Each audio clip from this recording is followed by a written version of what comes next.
For this video, I'm going to show you how to take a few simple ingredients and make mountains and mountains of your own custom gummy candies at home. Start with a box of jell-o, some corn syrup, and a few packets of unflavored gelatin. The small boxes like this have 4 packets inside, and for this recipe, you'll actually only need 2 of them. Get started by measuring out half a cup of very cold water, then squirt in a 1/4 cup of corn syrup. Cold water will help the gelatin separate properly, and the corn syrup is going to give our gummies a nice smooth texture.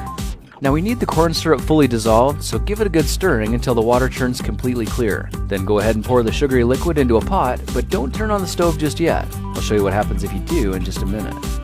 Go ahead and add both packets of unflavored gelatin to the pot, then pour in the entire packet of jell-o. Now it's going to take a minute or 2 for the gelatin to absorb into the water, but take your time and be patient so you don't make a mess, and keep stirring it slowly until you can see all the gelatin is mixed in. Alright, it's time to heat things up and turn this sugary soup into a delicious candy syrup. Set your stove to medium-low heat for around 5 to 10 minutes, making sure to stir the candy mix every minute or 2 to keep it from burning. While that's warming, it's a good idea to find something you can use as a candy mold, like these ice cube trays I found at the Lego store. When you see the gelatin is completely liquefied, the syrup is ready for pouring, and you should be able to pour it straight into the molds. But be careful not to spill, because the syrup's extremely hot and will burn you. Now if you see little lumps, clumps, or bubbles floating to the top, it's probably because you didn't start with cold water, or you heated up the mixture too fast for the gelatin to fully separate. But don't worry, there's a really easy way to fix it. Pour all of the syrup into a tall and narrow, heat-resistant container like a large drinking glass. As you do, you'll immediately notice all the bubbles and gelatin lumps start rising to the top. Let it sit for around 10 minutes to give it all a good chance to settle and cool a bit, and you'll soon see all the impurities collect together at the top and separate into a layer of gummy foam. Now check this out. All you have to do is reach in with a spoon or a spatula and scrape this newly formed skin away.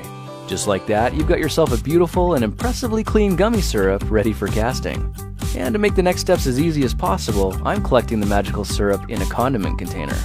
These kind of containers are perfect for filling up your molds. They're super easy to control, and you can squirt the syrup exactly where you need it, which helps avoid spilling or overflowing the molds with too much gummy.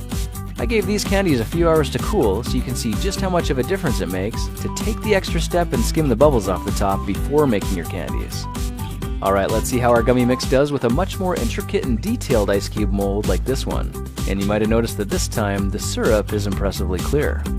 5 hours later, we've got ourselves a batch of really cool Lego gummy guys, which apparently are balanced enough that they can stand up on their own. It's kinda cool. Now just for fun, I made a silicone mold from actual Lego bricks and a 2-part silicone mix from a special effects supply store. Now you should know that when the syrup cools down, it's going to shrink a little, so to compensate for that, try filling the molds just a tiny bit higher than the top. For one finishing touch, I got a clean Lego base plate and brushed it lightly with vegetable oil, then carefully place it down on top of the mold. You can see the edges have little dimples to help keep all the studs perfectly aligned, so all it needs now is something like a heavy book to give it some weight and hold it in place. I let these ones cool on the counter for around 6 hours, and you can see that if we carefully remove the base plate now, our little Lego gummies have small divots on the bottom, which means they're connectable. Let's take one of the bricks out of the mold and take a good look up close. You can see there's a surprising amount of detail captured in the gummy snack, and they're not sticky at all, but actually quite firm, and they smell delicious.